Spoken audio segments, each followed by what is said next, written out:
Hello everyone. I just wanted to do a quick review of my new bike that I got. Um, this is a 2021 Trek FX Sport 4 Carbon. Uh, the bike that I'm coming from is a 2020 Trek FX3, and I had that bike for about 3 years, and I'd always wanted the higher end Carbon FX bikes. Um, I wanted some more precise gearing and the carbon frames, and also the ISO-speed decoupler, which I'll talk about. Um, so the current the bike that I'm coming from is like I said, 2020 FX3. Had a Levio. It was a mix and match of different components, but the rear derailleur was a Levio, which is sort of like in the middle of the Shimano hierarchy, maybe a little um, below the middle. But it was fine, but I just wanted something more precise and more crisp shifting. So this particular bike has a GRX 810 rear derailleur with the 1142 cassette. It's 11 speeds, and the front is a 1 by system with a GRX crankset. Um, the things that I noticed immediately compared to my old bike, which is perfectly adequate, but we're just talking about upgrades here, is that the shifting's a lot more precise and a lot more crisp and quicker. Um, and you you don't necessarily need it, but it's more of like an enhancement compared to my old bike. Um, and the gearing is the first 6 gears in the cassette. They jump by 2, so it's like 11, 13, 15, 17, 19, and I think 21. And then the rest of the gears, they kind of jump. They have a higher difference, or the bigger cogs in the back. So for relatively flat areas, I have no trouble finding um, the right cadence when I'm running this bike. However, in uphill situations, which I don't have around my area, it's relatively flat. But if you have the range, but you might have trouble finding the right cadence because this is a 1 by system. Um, the other thing that I wanted to talk about that is pretty neat is this ISO-speed decoupler here.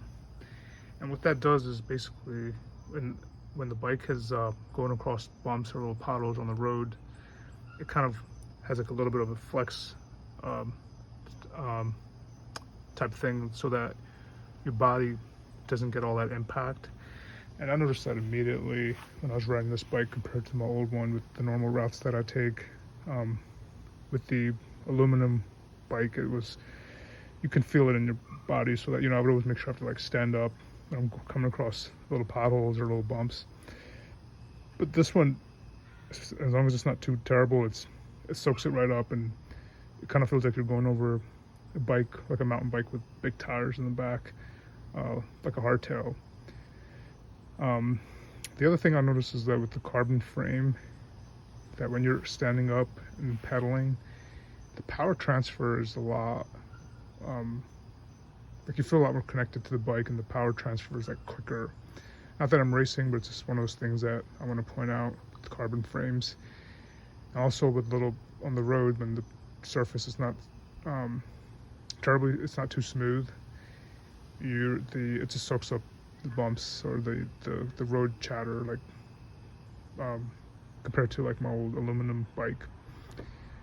This bike does also have something called ISOZone handlebars, which has this sort of lip thing here, and just a place to kind of rest your palms, so it's a little bit more ergonomic. And the other thing I want to talk about, compared to the regular FX bikes, the top tube is a lot longer. Well, not a lot, but it's a little bit longer, and the stem is a little longer. So my old bike, I think, had a top tube that was 39.8 centimeters. This one's like 41, and the old stem was 100 millimeters, and this is 110. So the previous FX Sport bikes will put you in a more sporty kind of position, a little bit more lean forward, but not quite like a road bike. So sort of like the middle ground, which is kind of what I wanted. It's fine for me. I didn't want to, for me to drop bars weren't something that it wasn't something I wanted. And I prefer being slightly upright, but still kind of aggressive for exercise and fitness rides. The last thing I want to point out that I have on this bike, which I had on my FX3 as well, is this mirror. It's designed to go into these ISO zone handlebars. These ISO grips that I just talked about come with these handlebars from Trek, and these handlebars are called ISO zone handlebars. So you have to get a special type of it's hard to find in the market, but you would have to get this type of mirror to integrate it into the handlebar, and I highly recommend riding with a mirror for safety.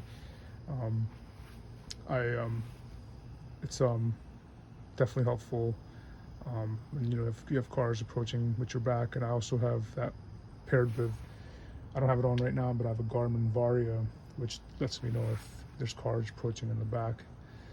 And that's pretty much all I wanted to talk about with this bike.